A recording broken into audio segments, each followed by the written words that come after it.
You're watching the Batter Fans Network. The heroes are back.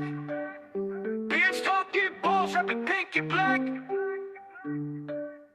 Coming live from the 305, it's official tissue. The Batter Fan, Chris and Dan, weekly rocking with you. We talk Messi, Boosie, Jordy, Lucho, the Fat Four, to Ben Cram, Noah, Ruiz, Fred. What more could you ask for? Tighten up and get ready, listen in on the pod. Solana and X in Espanol, just to even the odds. Breakdowns and gas bagging, join the tribe and just vibe. Free 99, don't forget to like and subscribe. Don't hesitate, say what's up, go ahead and come in. No question about it, I'm ready to get hurt again. No question about it, I am ready to get hurt again. Chris, the Herons are back. Welcome, everybody, to episode number 322 of the Batter Herons podcast. I am your host, Daniel Granada, and alongside me, as always, Mr. KBD. How are you doing, sir? I'm ready for an away game, baby. First time going to Jamaica. No, I wish. Oh, you made it sound like you were like out. Okay. Yes, it is very exciting. It's very going to be cool to go see we're not going to see a new country, but to see our team play in a new country. I'm excited. It's going to be fun. Let me check something right quick. Okay. Yeah. So real quick, some housekeeping real quick. For those of you watching, if you didn't know, we do a Battered MLS fan show, and we just hit a milestone. We got our first 1,000 subscribers. So just real quick, just wanted to say thank you if you are a Battered Heron and also are following us on the Battered MLS Fans. And also as a thank you on batteredfans.com, if you get on and we have a Believe collection. We have a Believe shirt for every team, different designs, different colors, obviously for every team. So obviously if you're here on Battered Herons, we have a new Inter Miami one, has a palm tree and sand. It's cool. 20% off until March 23rd. If anybody is interested, as a thank you, promo code thank you, because that was a big milestone, 1,000 subscribers on the Battered MLS Fans. And if you haven't already, go ahead, check it out. If you're interested in just finding out about the rest of the league, Chris and I, since last year, have been kind of deep diving into the whole league, and it's been a lot of fun. So if you want to have fun with us, we do a lot of the same things we do here, just talking about the league as a whole. All right, so back to Inter Miami. This is what we're here for. We have our man from last week, Bam, back by popular demand because everybody said they need Bam TV back. So let's bring on our guy, Bam, onto the show. What's going on, man? How are you doing? Hey, good night, man. I'm doing good. How are you? Awesome, man. We're excited for tomorrow. Yeah. Yeah, we are too.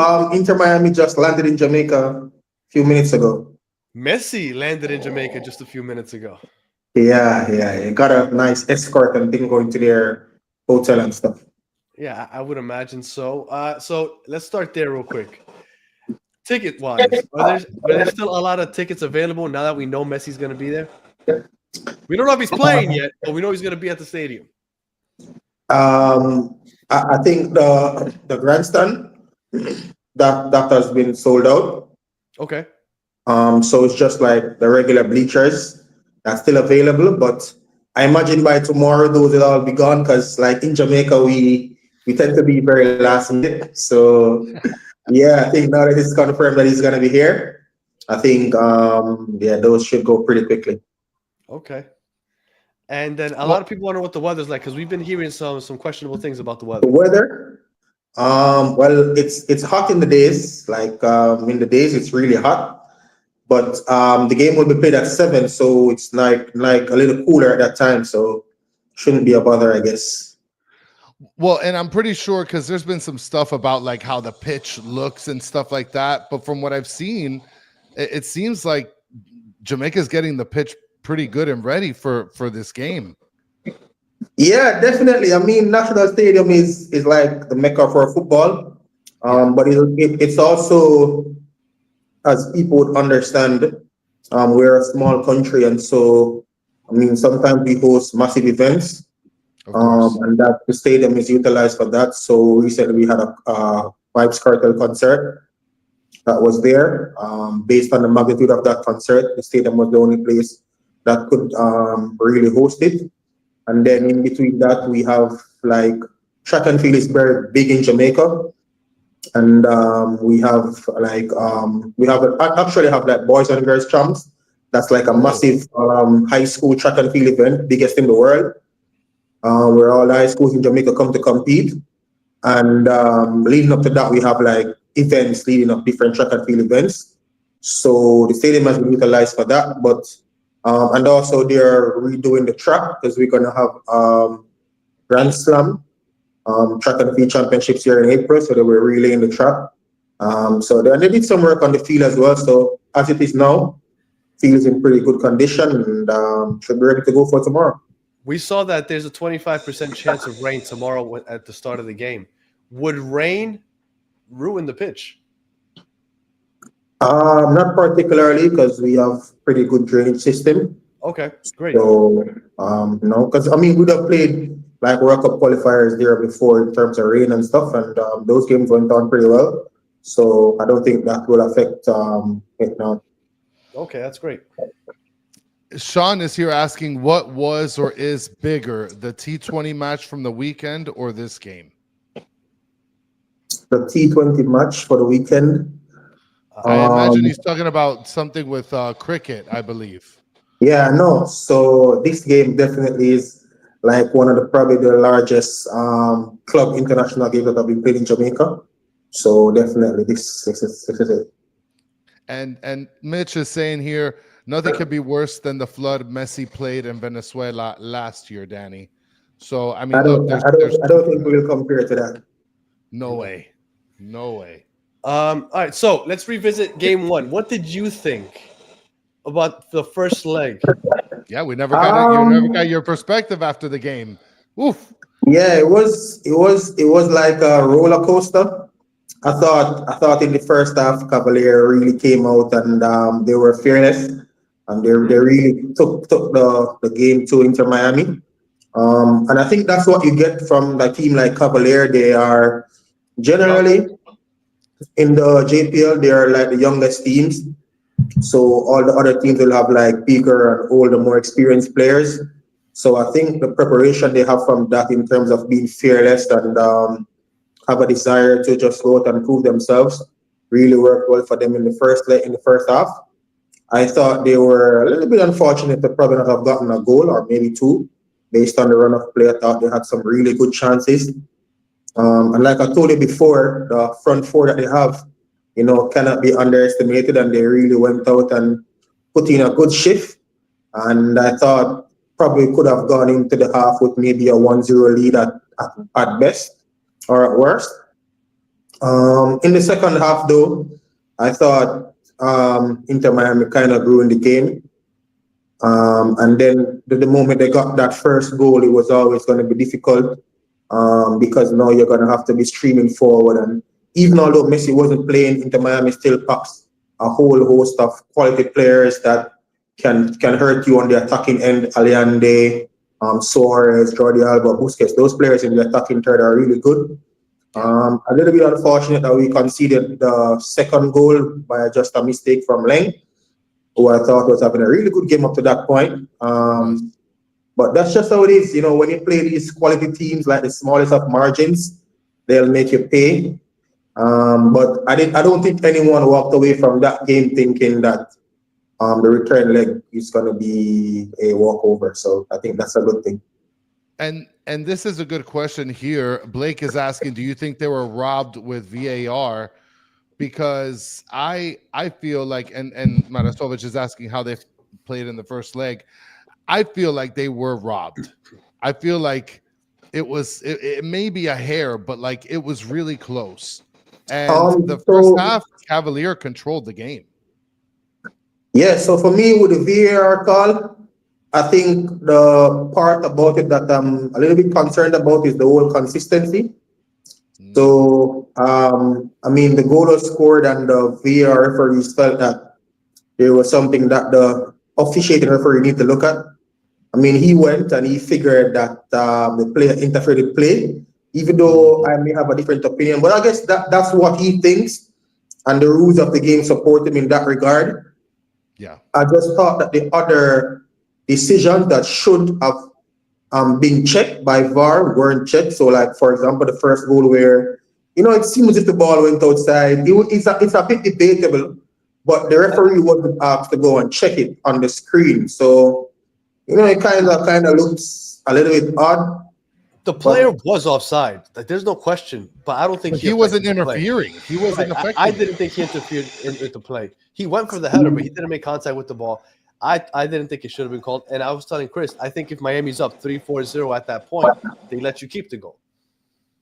Yeah, definitely. I think so too. But I mean, that aside, I think I just think the VAR wasn't as consistent as I would have liked it to be. Yeah. But that's just how it is. And Lamar said his auction. No, he was offside. 100% he was offside. I just didn't think that he necessarily had. Yeah, and also the fact that he wasn't even the one that scored the goal eventually. So I didn't think like I said, the offside rule and how it's interpreted. I mean, it comes down to the referee's interpretation on the day.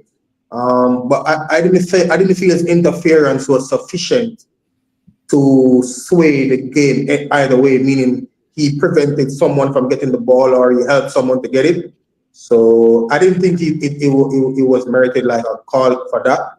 But I mean, the referee thinks it's offside and he was interfering, then again, it comes down to his decision and I'm okay with that. I'm just not cool with the part where there were other questionable calls and those decisions were made by the VAR referees and not the officiating referees. So I think that's the part I'm a little bit concerned about.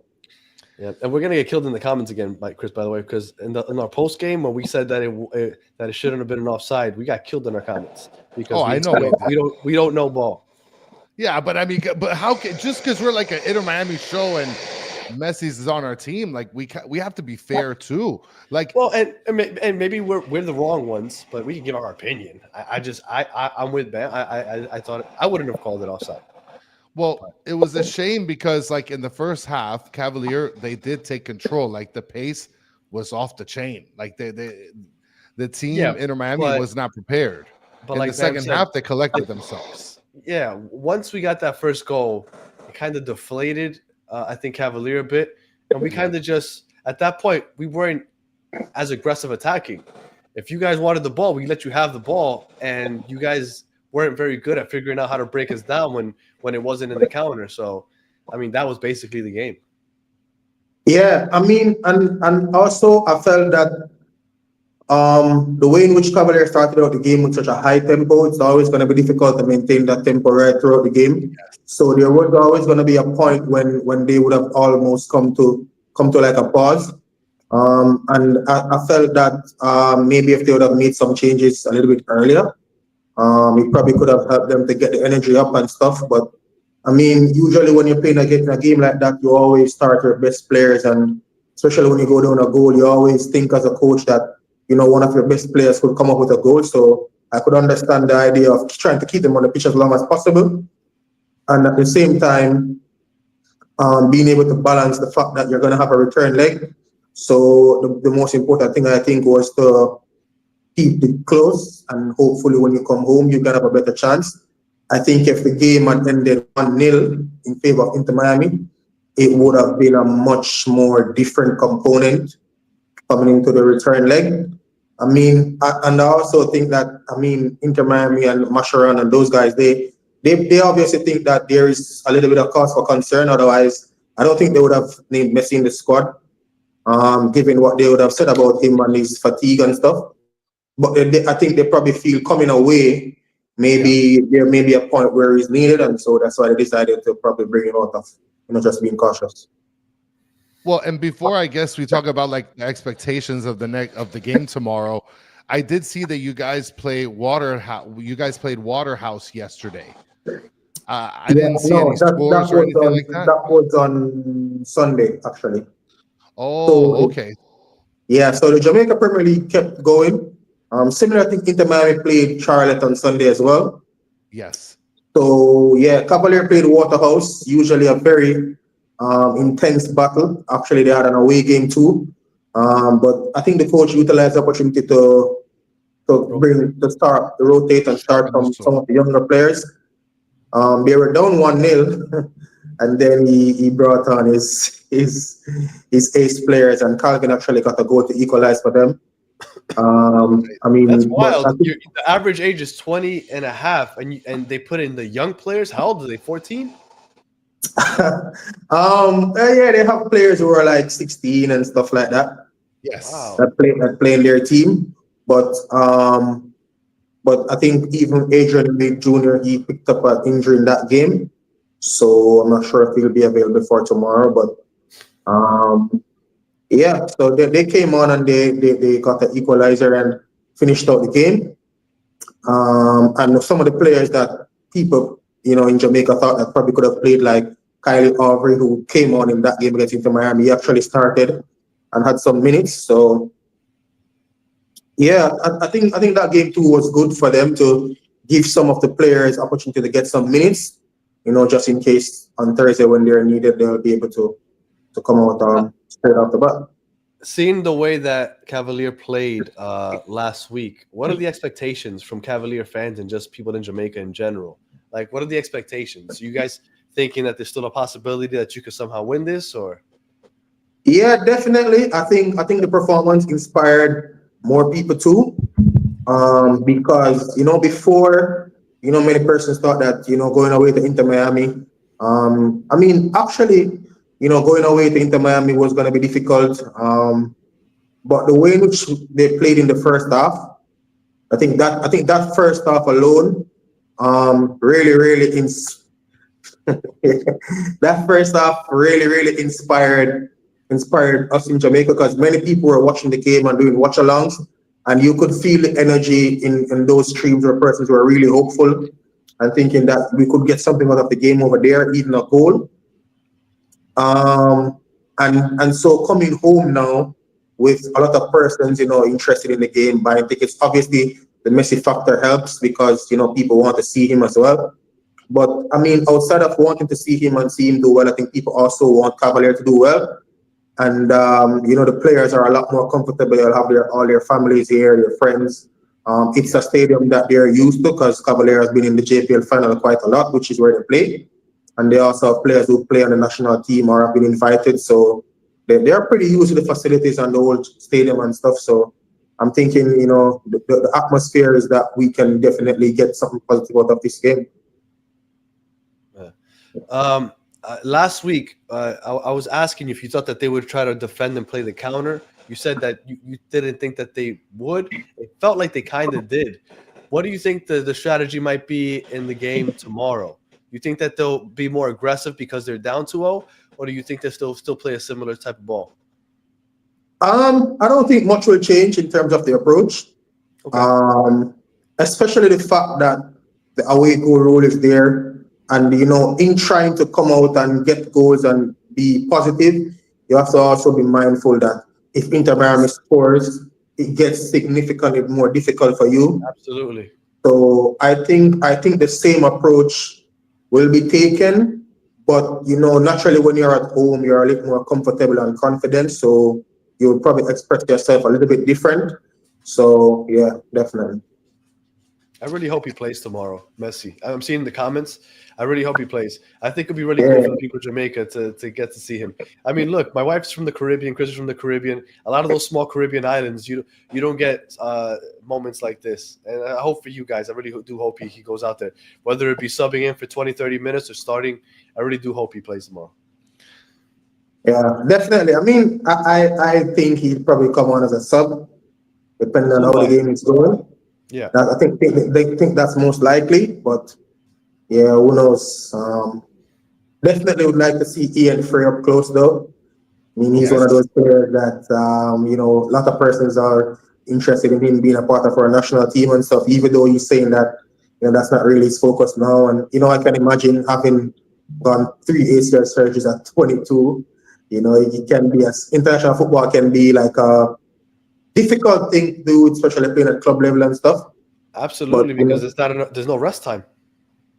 Yeah, but definitely, I think a lot of Jamaicans would also want to see him play as well, given his prospects of, probably one day representing the national team. And I mean, I guess other than players like that, I mean, who do you think we should watch out for this game? I mean, we got a pretty good look at some of the players that you guys had last time we played against you guys. Calvin was balling. Yeah, Calvin was a baller. Yeah, like I said in the preview, I told you that Calvin is probably one of the most lethal wingers here in the Jamaica Premier League. So he'll definitely be looking to come out and give a good account of himself. Also, the new player that Cavalier signed in the just concluded transfer window, Jamalio Richters from Suriname. Like, he's really, really a good, technically efficient player. And I think that, going into that game, he was probably not as fit or as sharp as he would like to be. But, having gone through that game and gotten some more minutes as well, I think he should be ready and raring to go. He's also not unfamiliar to the National Stadium. That's where Robin Hood defeated Cavaliers last year in the Caribbean Cup. He was playing for Robin Hood at that time, so he's pretty familiar with the environment. And I think he's one of the players that could really have a massive impact on the game. All right, so I think we could just get straight into predictions. What do you think is going to be the result tomorrow? Do you think Cavalier can surprise us and end up with a 2-2 draw, 3-2 win, an aggregate, I mean? Or what are you expecting? What's your prediction for tomorrow? So tomorrow is gonna be really tough. I think initially 2-0 to Cavalier. And we'll go to extra time. We'll take what happens from there. That would be crazy, and that would be very exciting, I'm sure. Oh my goodness, yeah. That would be. I mean, going to extra time probably would benefit Cavaliers more, given they are a lot younger and stuff. But of course, Lionel Messi is going to be a real threat, and. Yeah, but I think if it probably goes to extra time, maybe he'll come up with something brilliant and Inter probably win 3-2 on the aggregate. Go ahead, Chris. No, I was gonna say Kata is saying it'll be a 1-1 game. Okay. Mike V's asking, does Bam follow the EPL? He's most likely gonna tell you yes, but check out the channel right here. Bam and if you haven't already. Bam Sports TV, make sure you go support Bam on YouTube. He's posting things about the Jamaican sports in general, right? Yes. So I do watch EPL. We have Jamaican players playing over there too. So yeah, we have a lot of players who are of Jamaican descent who play in the EPL as well. So are you a Manchester United fan? No, actually, I'm a Chelsea fan. Oh, Chelsea, okay. Okay. Isaka Daddy saying 2-1. Mr. saying Miami 1-0. I'm gonna say the thing is, because Miami holds that 2-0 win, they're not gonna be as aggressive as they were that first half. I think it's gonna look a lot more like they did in the second half, where they weren't taking crazy vertical passes. They were passing horizontally, trying to find the easy pass. They weren't getting out of their own way, trying to figure out a way to score. I'm gonna say Cavalier goalie. Yeah, Vino Bartlett is a St. Lucian international. Has been at Cavaliers for the last 3 years, I think. Really, really one of the top goalkeepers in the Jamaica Premier League. And he's an excellent goalkeeper. And yeah, he has really, really done a lot for Cavaliers in terms of helping them to win games. And so, yeah, I don't expect anything different from him tomorrow. And one thing I want to mention, by the way, if you guys also check this out, to be honest, I'm worried about Yannick Bright. I'm expecting him to start. That's what JMPL fan is saying. Listen, Yannick Bright is a game changer. So that's something, it's going to be something to see for sure. Is Raheem Sterling your favorite player? Raheem Sterling? Mm-hmm. No. Well, Raheem Sterling technically is born in Jamaica, but like he's born in Kingston, I believe. Yeah, he's born in Kingston, and he spends a lot of time here as well, actually. Yeah, but he went to England at a young age, and just matriculated through their system there. And when he became a top player, I don't think Jamaica was performing as well as it is now, and so he felt that it probably would have been best for him to play for England. But he's good friends with like Leon Bailey and stuff, so Leon Bailey. they spend a lot of time here in Jamaica. And didn't Leon Bailey have some controversy come up upon him just recently? Last year? No? Yeah, he and the national team had some run-ins. There we in go. terms of certain things that he wanted and stuff, but yes, I think that's resolved now and in the past because he played in the last cycle. Okay. So yeah. So he's back playing with them. Okay. Yeah. He was out for a few months.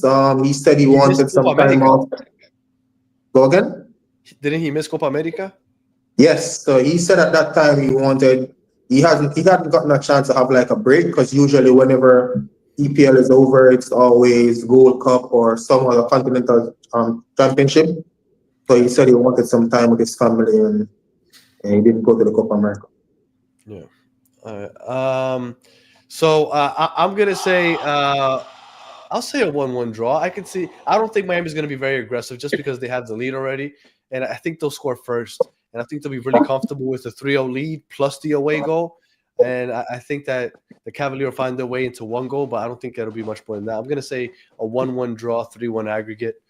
Chris? I was going to go with a very conservative 1-1 draw. I was considering on thinking that 2-1 Cavalier wins.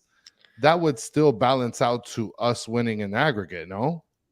Correct. Yes, but the thing is, Miami, I think they would be dumb to be overly aggressive tomorrow, knowing how lethal the pace could be on the counter for Cavalier.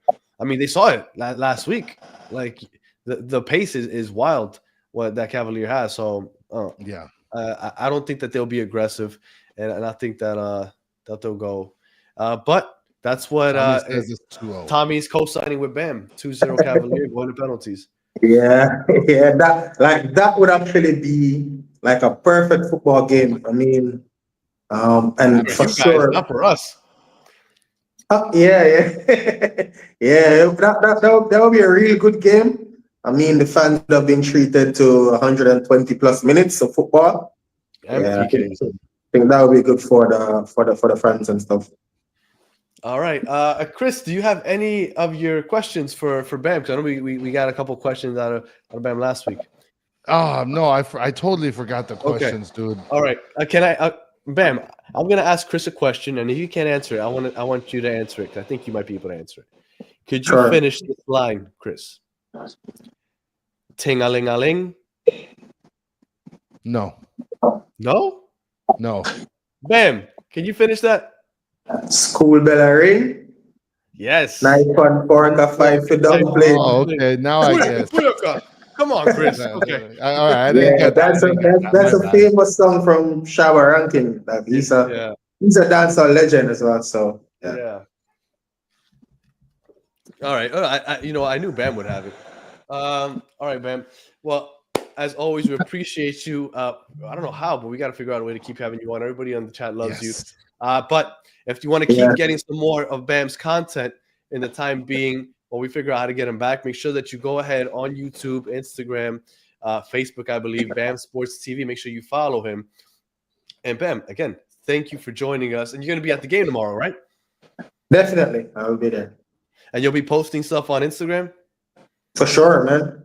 I'll be there. I'll be there from like capturing from the players arrive to warm-ups, everything. I'll be there. So if you haven't already, go Bam Sports TV on Instagram, and you are going to get pictures and videos live from Kingston, Jamaica, from Bam. So if you haven't already, I know that you have your phone in your hands right now.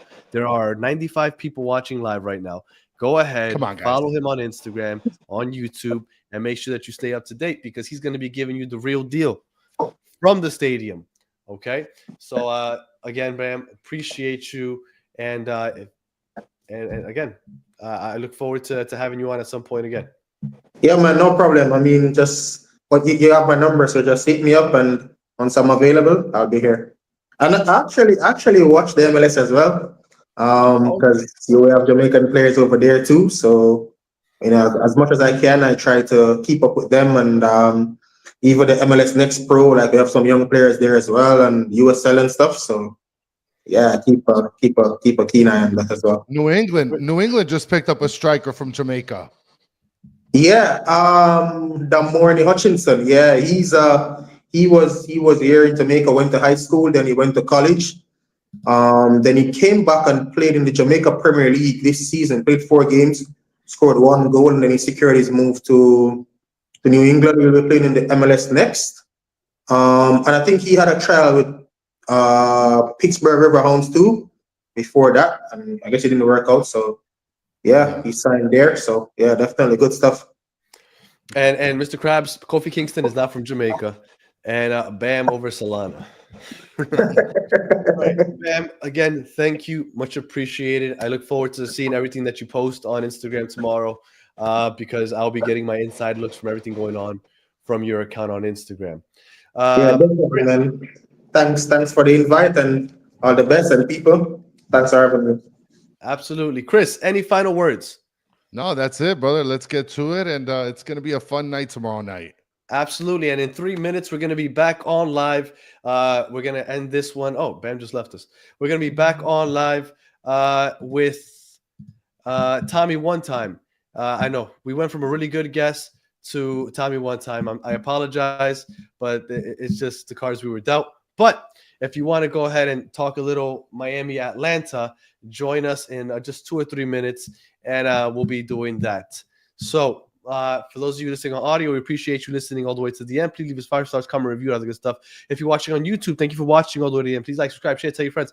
And as always, for those of you in the chat, best part of the show, we appreciate you hanging out with us, and we'll be back in a couple minutes with the worst guest of all time. So until the next one, have a good one.